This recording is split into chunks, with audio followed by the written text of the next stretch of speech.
ચાલો વિદ્યાર્થી મિત્રો, અહીંયા રાઠોડ સર યુટ્યુબ ચેનલમાં આપનું સ્વાગત છે। જે આપણે અગાઉના વિડિયોની અંદર જોયું હતું કે એની અંદર પ્રસ્તાવના અને શરતો આધારે હવે સ્વાધ્યાય 3.1 સંપૂર્ણ જે આપણને શરતો યાદ હોય તો એના આધારે ગણવાનું છે। પરંતુ એના પહેલા આપણે થોડાક આલેખો કઈ રીતે દોરાશે એ આપણે જોઈ લઈએ। અહીંયા પરીક્ષાની અંદર હેતુલક્ષીની અંદર ખાસ ધ્યાન રાખવા માટે આલેખો કઈ રીતે દોરાતા હોય છે, x ની કિંમત અને y ની કિંમત કઈ રીતે શોધાય છે તો એ આપણે જોઈએ। જો યુગ્મ હોય તો આપણે આલેખ દોરી દઈએ। અહીંયા નીચેની સમસ્યાઓ પરથી સુરેખ સમીકરણ યુગ્મ બનાવો અને તેનો ઉકેલ આલેખની રીતે શોધો। તો અહીંયા સમીકરણ પહેલા મિત્રો બનાવતા આપણને આવડવું જોઈએ, એના પછી આપણે ઉકેલ શોધી શકાય છે આલેખની રીતે।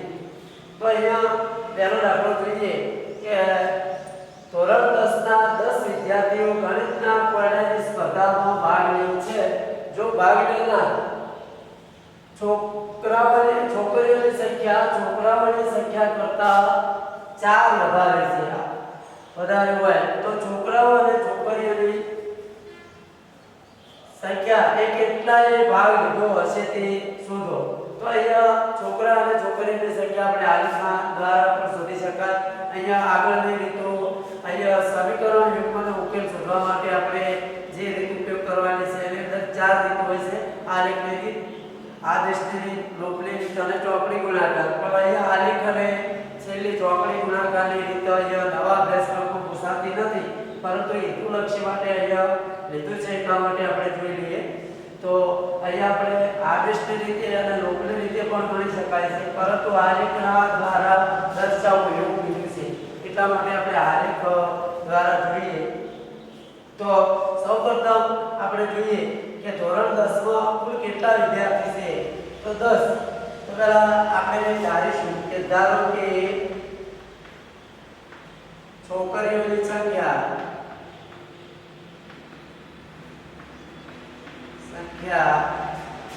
x છે અને છોકરાઓની સંખ્યા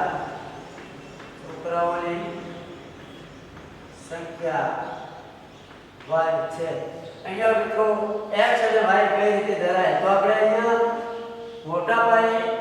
x આપણે જે મોટી સંખ્યા ધરાવતી હોય તો x તરીકે અને નાની સંખ્યા હોય તો y તરીકે ધારીશું। અહીંયા છોકરાઓની સંખ્યા કરતાં છોકરીઓની સંખ્યા વધારે કહેવામાં આવેલી છે એટલા માટે આપણે છોકરીઓની સંખ્યા x લઈશું અને છોકરાઓની સંખ્યા y લઈશું। જવાબ નાની મોટીનો આવી શકે છે, પરંતુ આપણે જેમ x હોય પહેલા ધારીએ અને બીજા નંબરમાં y ધારીએ તો સરળતા રહેશે। હવે જોઈએ સમીકરણ બનાવીએ। પહેલા આધાર પહેલી શરત કઈ છે 10 વિદ્યાર્થીઓ કુલ છે તો ભાગ લેનાર આપણને એ ખબર છે કે x + y = 10। અહીંયા સમીકરણ 1 બની જાય।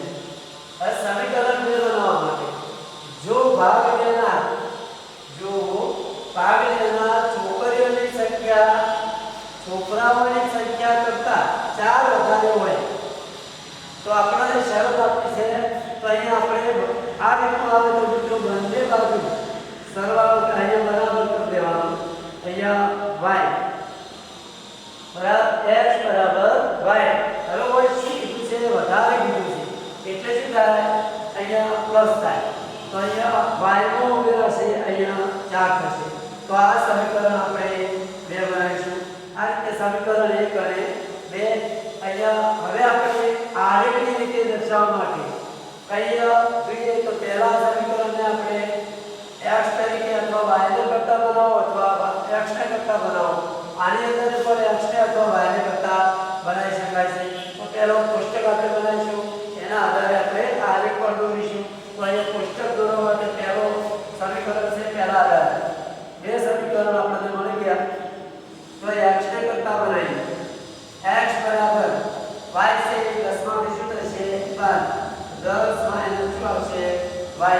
અહીંયા આપણે સમીકરણ બનાવ્યા પછી આપણે કોઈ પણ કિંમત ધારવાની છે મિત્રો। x ની કિંમત તો x ને કરતા બનાવીએ એટલે x ની કિંમત આપણે મૂકીશું, ધારીશું અને y ની કિંમત તો મને મળશે। જો y ધારેલો હોય તો આપણે y ની કિંમત મૂકીશું તો x ની કિંમત મળશે। તમે કોઈ પણ રીતે ગણી શકો છો, એવું કોઈ નિયમ નથી। y ને જોઈએ કોષ્ટક બનાવીએ બાજુની અંદર ઓછામાં ઓછી બે કિંમત ધારવાની તો આપણે 3 કિંમત ધારીએ તો પહેલા x બરાબર અહીંયા ખાસ અહીંયા વિદ્યાર્થીઓને ભૂલ થાય છે કે x ની કિંમત આપણે ધારવાની મળશે મિત્રો પણ x ની કિંમત એવી ધારવાની કે અહીંયા y ની કિંમત થોડી નાની બને તો અહીંયા x બરાબર આપણે ચલો x ની કિંમત મૂકી દઈએ તમારે y પણ અહીંયા થશે તમે અહીંયા x ની કિંમત છે એ અથવા y ની કિંમત તો આપણે y ની કિંમત મેળવી હોય તો અહીંયા આ રીતે પણ કરી શકાય મિત્રો y બરાબર શું થશે તો 10 - x થશે જો y x ધારો હોય તો આપણે આ રીતે સમીકરણ લેવું પડે બંને રીતે ગણી શકાય તો અહીંયા ચલો આપણે x ની કિંમત પહેલા ધારીએ એટલે y ની કિંમત મળી જશે તો અહીંયા 4 3 અને 5 જોઈએ તો અહીંયા 4 3 5 માઈનસ માં પણ ધારી શકાય પણ કિંમતો નાની ધારવાની મિત્રો એટલે તમે આ રીતમાં સરળતાથી દોરી શકો છો તો જોઈએ 10 x બરાબર કેટલા મૂકીશું તો x બરાબર અહીંયા 4 લઈએ તો આપણને y ની કિંમતો મળશે તો અહીંયા 4 લેશો તો અહીંયા કેટલા આવશે 6 તો અહીંયા લખીશું 6 એ જ રીતે y બરાબર અહીંયા લઈએ 10 માઈનસ હવે કઈ ધારીએ 3 તો 3 લેશું તો અહીંયા કેટલા આવશે 7 તો અહીંયા 7 લેશું ચલો હવે કેટલા ધારીશું 5 તો y બરાબર અહીંયા મૂકીએ 10 માઈનસ 5 એટલે અહીંયા કેટલા આવશે તો અહીંયા આપણે લખીશું 5 અહીંયા 5 આવશે તો અહીંયા 5 આ રીતે તમે ધારી શકો છો એ જ રીતે સમીકરણ આપણે વડે લઈએ તો આની અંદર પણ તમે x ને કરતા બનાવ્યો છે જો y ને કરતા બનાવી મિત્રો તો y ને બનાવવો હોય તો કઈ રીતે આવશે તો y અહીંયા y ક્યો રાખીએ 4 से આ બધા શું થશે માઈનસ y બરાબર x માઈનસ 12 છે 4 તો હવે આ સમીકરણની અંદર આપણે x ની કિંમતો મૂકીશું તો એનું કોષ્ટક પણ બનાવી દઈએ આપણે બાજુની રીતે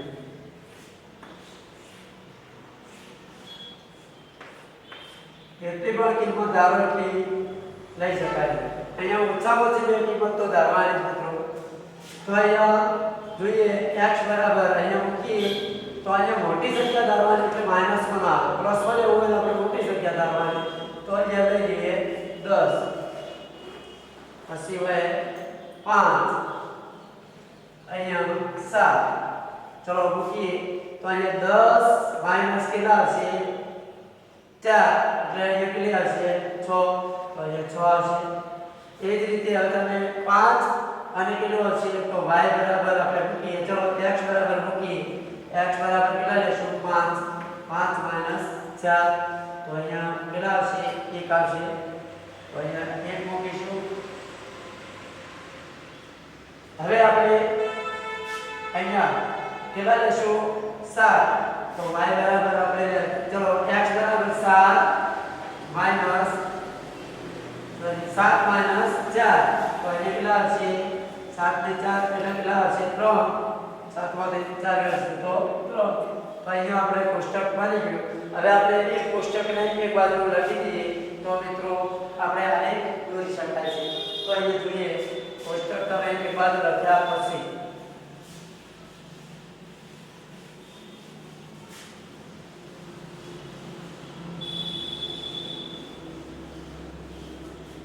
કોષ્ટકને બાજુ લખી દઈએ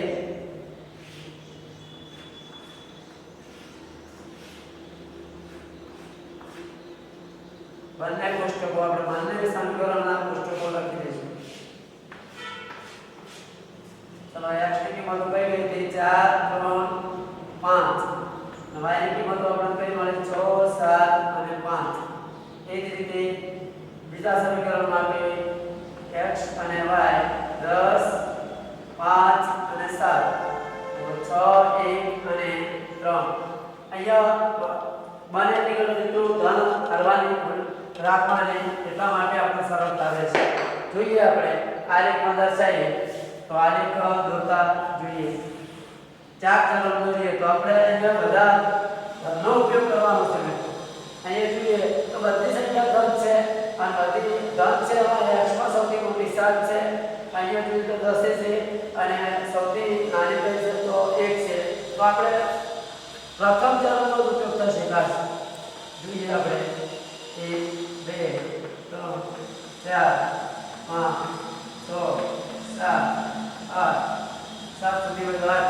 અહીંયા કેટલા સુધી છે x ની કિંમત તો આપણે 10 સુધી લેવાની છે તો 10 સુધી લઈ લેવાની અહીંયા 9 10 હવે એ જ રીતે y ની કિંમતમાં પણ આપણે તો 1 2 3 4 5 6 અને 7 આ રીતે લઈશું હવે અહીંયા આપણે જે બધું દર્શાવ્યું બધી ધન છે એટલે પહેલા સમીકરણમાં 4 અને 6 તો અહીંયા x અક્ષ ઉપર 4 લેશું અને સામે કેટલા લેશું 6 તો અહીંયા 4 અને અહીંયા હશે 6 તો પહેલું સમીકરણ આ રીતે હશે બીજા નંબરમાં 3 હોય તો અહીંયા 3 લેશું 3 હોય ત્યારે કેટલું થશે 7 તો 3 અને અહીંયા થશે 7